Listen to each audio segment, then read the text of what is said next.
The information presented is for informational purposes only. The opinions expressed are not necessarily the opinions of any Daikin company. This information should not be confused for accounting, legal, medical, or other professional advice. Please seek advice from a qualified professional for any specific questions.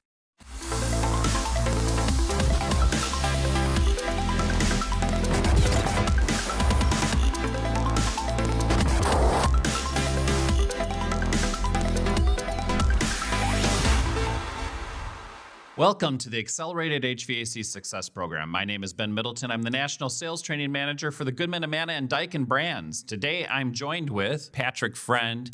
He is the owner of Comfort Air Engineering in San Antonio, Texas. Patrick, thank you so much for joining us. It's great to be here.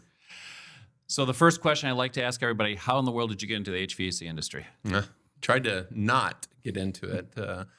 My dad and uncle started Comfort Air in 1964.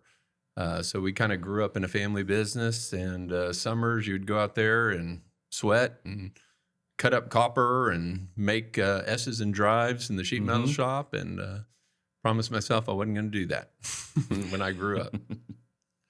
But, went off to college, ended up going off to college, and was in Houston, Texas for 10 years, raising a family. And my dad ended up saying, hey, we're going to retire. And when my uncle turned 70, which was 2001, and in Christmas 1999, he kind of threw out to my brother and me, hey, if you ever want to, think about coming into the business, you need to think about it because we're going to retire. So on the drive back to San Antonio drive back to Houston after the holidays, I said, what do you think about coming back to San Antonio? And my wife busted down crying, and my brother was having the same conversation, unbeknownst to me, when he was driving back to Austin, and we ended up coming back in 2000, second generation, with me, my brother Matt, my cousin Tom, and my other brother Scott. So there was 4 of us. That's what got us into the industry. That's awesome. Yeah. So as you've been growing that business in San Antonio, at some point in time, you guys decided, hey, we want to check this Daikin thing out. Why Daikin? Well, my uncle and father were in the Carrier Hall of Fame. So they were inducted into the Carrier Hall of Fame, and we've been a Carrier dealer forever. But as we came across some issues and just really kind of any kind of technology, it was kind of like, well, let's just increase another SEER or another SEER. And really, we were on the kind of the cutting edge with Carrier. We wanted their 2-stage, and then we wanted their variable speed compressor, and we were always looking at what's innovative. And then once we found out a little bit more about Daikin, it was like, wow, these guys are cutting edge. And even today in our breakout session, he was talking about, Daikin's really not an HVAC company. It's a technology company. And that's kind of what I feel Comfort Air is. We're really not just a mechanical contractor. We're really kind of a comfort solution, So we really want to be on the cutting edge of technology. So we got a lot of changes coming up this year as we look into the industry in itself. And one of the regulatory changes has been around a low GWP refrigerant solution. Sure. Daikin announced early on that they're going to R32. Many of our competitors out there have announced that they're going a different direction with R454B.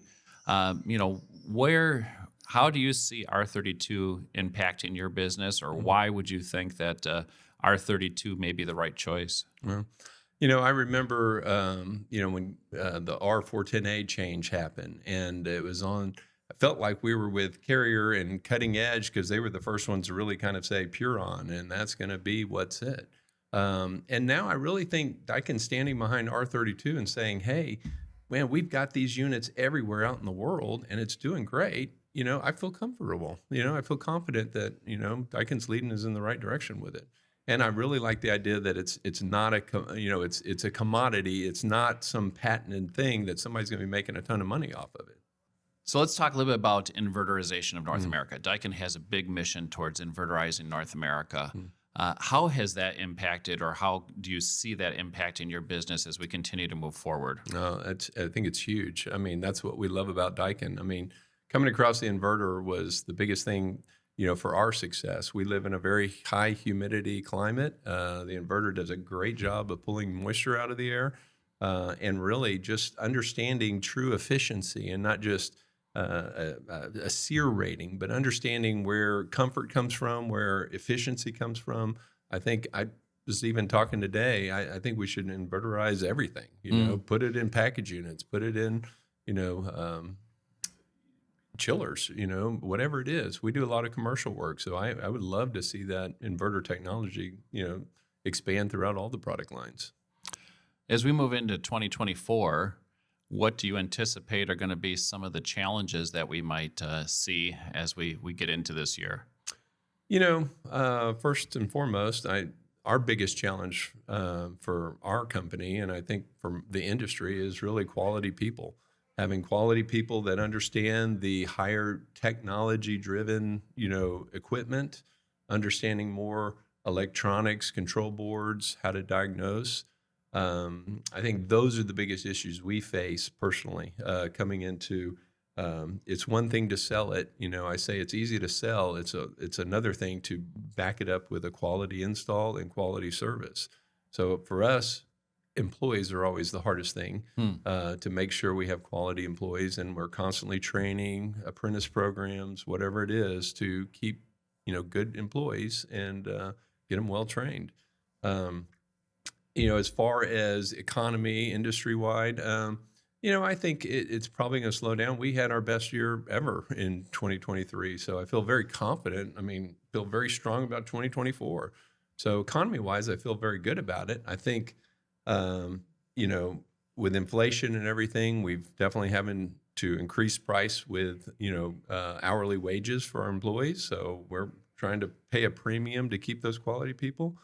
So it does end up, getting passed on to the consumer. So as long as we don't price ourselves out of the market, and that, manufacturing and, Daikin, we can work together on, what those incremental price increases are, I think, we're set to have a great 2024. So I feel very confident about that. As far as going out farther than that, I feel it's going to probably slow down a little bit, but, I feel good about 2024. Okay. Well, we've got a whole group of contractors out there. Is there any thoughts or comments that you have for any of the other HVAC contractors that may be listening to this podcast? Something my dad told me, and he did it with Carrier. He said, man, I just want to get behind a manufacturer that I believe in and feel comfortable with, and I'm going to, go to town with them.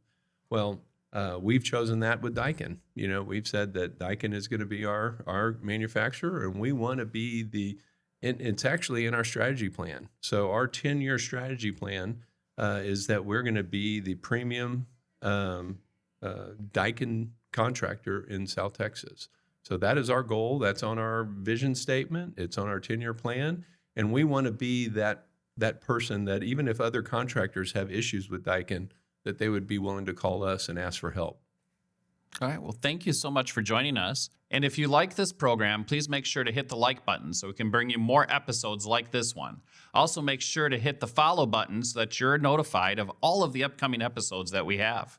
Thank you for coming on in, and we hope to see you on a future episode. All right. Hook 'em horns. All right.